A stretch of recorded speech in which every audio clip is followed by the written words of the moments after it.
We'll go to the next topic, force on an electric current carrying conductor in the magnetic field. Okay, so first understand the topic, that is we are going to study force on a current carrying a conductor, any conductor or a wire which carries current. Okay, when it is placed in magnetic field, what is the observation? Okay, when you place a current carrying conductor in a magnetic field. Okay, now we have already seen that electric current, okay, which is flowing through any conductor, it produces magnetic field, it acts like a magnet. Okay, now this field which is produced exerts force on the magnet if it is placed in the vicinity of the conductor. So if you place a magnet, okay, in the vicinity of this conductor, you will have magnetic field produced. Now there is a scientist which Andre Ampere, okay, who performed this experiment to prove that magnet also must exert equal and opposite force on the current carrying the conductor. So both of them exert force on each other, the magnet also and the current carrying conductor. Okay, now due to this, what happens that a magnetic field acting on the current carrying conductor can be demonstrated through following activity. Okay, so there's an activity 13.7. If you see, this is the figure 13.12. This is an aluminium rod which is suspended. Okay, now this is a horseshoe magnet, and this aluminium rod is suspended in such a way that it is between this horseshoe magnet. And if you can see, this aluminium rod is connected to a current carrying conductor. You can see this is a wire.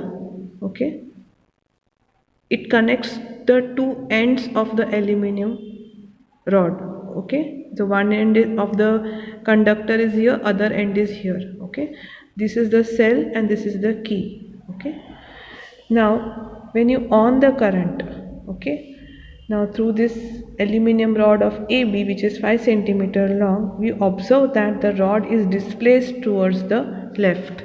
So this rod, it shows some movement, okay, towards the left side when you on the current. Okay, now earlier also I have told you that if there is any movement because of the magnet, okay, the only possibility is there is another magnet around. Okay, now if we reverse the current direction, then this rod gets reversed. Okay, the displacement is reversed. Okay, so the displacement of the rod in the above activity suggests that there is a force exerting on the current carrying aluminium rod. Only if there is some force acting on this, it will move. Okay, when it is placed in the magnetic field, now it is placed between the magnetic field, this is the north pole and this is the south pole, it is placed between the magnetic field and it is moving, so some force is exerting on this. Okay, now the direction of the force is reversed when the direction of the current is reversed. Okay, so this aluminium rod will be reversed if we reverse the current direction. Now the change in the direction of the field is vertically downwards, the interchanging of the two poles of magnet. So when we observe this, okay, what do we conclude is that the direction of the force of the conductor depends on the direction of the current and the direction of the magnetic field. So the force which is acting on the conductor depends on two things, direction of the current and direction of the magnetic field. Now this experiment shows that the rod is largest displacement is seen when the direction of the current is at right angles.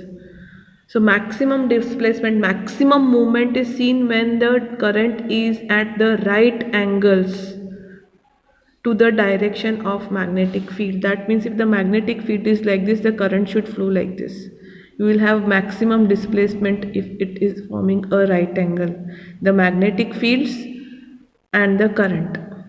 Okay, the direction of the current and that of magnetic field is perpendicular to each other, and found that the force is also perpendicular to both of them. Now all these three directions can be illustrated through a simple rule called as Fleming's left hand rule.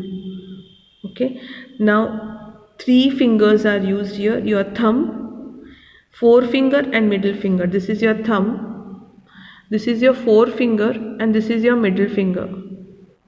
Okay, now the first finger or your forefinger points the direction of magnetic field. This is the direction of magnetic field.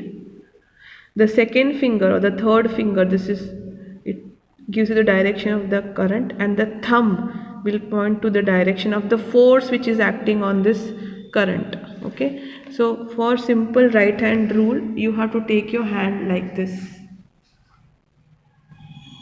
and keep it like this. Okay, this is your Fleming's left hand rule. Okay, this is the magnetic field, this is the current. See, they are at a right angle to each other, and this is the force which is acting on this. Okay, all of them should make 90 degree with each other like this. Okay, now the current carrying conductor and the magnetic field is included in electric motor, electric generator, loudspeakers, microphone and measuring instruments. All of them use this current carrying conductor and magnetic field. Both of this is used in all these appliances. Okay, now there's one example 13.2 where you have got, these are the magnetic field lines and this is the flow of current. Okay, so it is asked how it will be the direction of the force. Now here, for that you have to keep your hand, left and right hand like this. Now this is your magnetic field, this is your